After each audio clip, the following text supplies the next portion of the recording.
Hi friends, నమస్తే. Welcome to ఆనోస్ kitchen. ఇంకా కర్రీ తయారు చేసే విధానం షేర్ చేస్తున్నానండి. బీరకాయ అనేది ఇక్కడ పాలు పోసి చేస్తున్నాను. చాలా అంటే చాలా టేస్ట్గా ఉంటుందండి. బీరకాయ హెల్త్ కూడా చాలా మంచిది కాబట్టి మీరు ఒక్కసారి ఈ విధంగా ఒక్కసారి ట్రై చేసి ఎలా ఉందనేది నాకు కామెంట్స్లో తెలియజేయండి.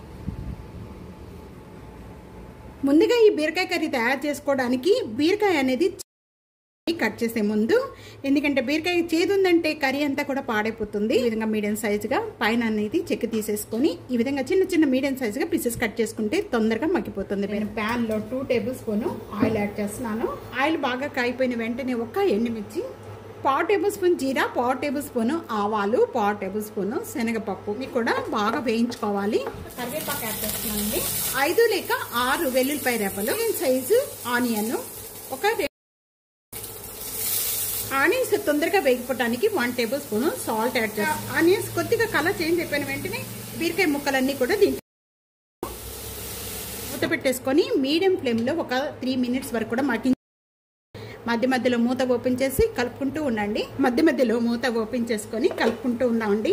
బీరకాయలో మగ్గేటప్పుడు వాటర్ వస్తుందండి. ఆ వాటర్ అంతా కూడా పోయి బీరకాయ బాగా కలర్ చేంజ్ అయిపోయిన వెంటనే అప్పుడు వాటర్ యాడ్ చేసుకోవాలి. అలా మూత పెట్టేసుకొని మగ్గించేసుకుందాం.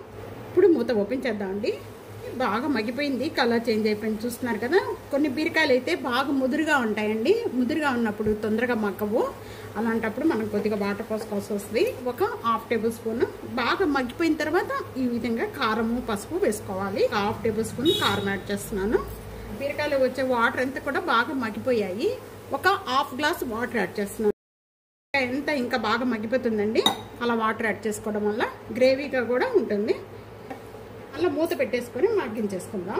మగ్గిన తర్వాత లాస్ట్ పాలు పోసుకోవాలండి. మీకు ఎంతమంది బీరకాయ అనేది ఇష్టమో నాకు కామెంట్స్లో తెలియజేయండి. నాకు మాత్రం బీరకాయ అంటే చాలా ఇష్టం. బాగుంది కూడా చాలా మంచిది. చేద్దామండి.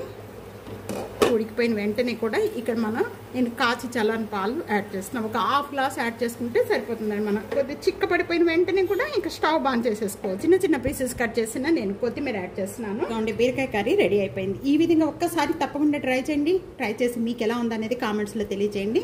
వీడియో నచ్చితే కనుక ఫ్యామిలీకి ఫ్రెండ్స్కి video share and like, comment, subscribe చేసుకోవడం అస్సలు మర్చిపోద్దు. Thank you for watching.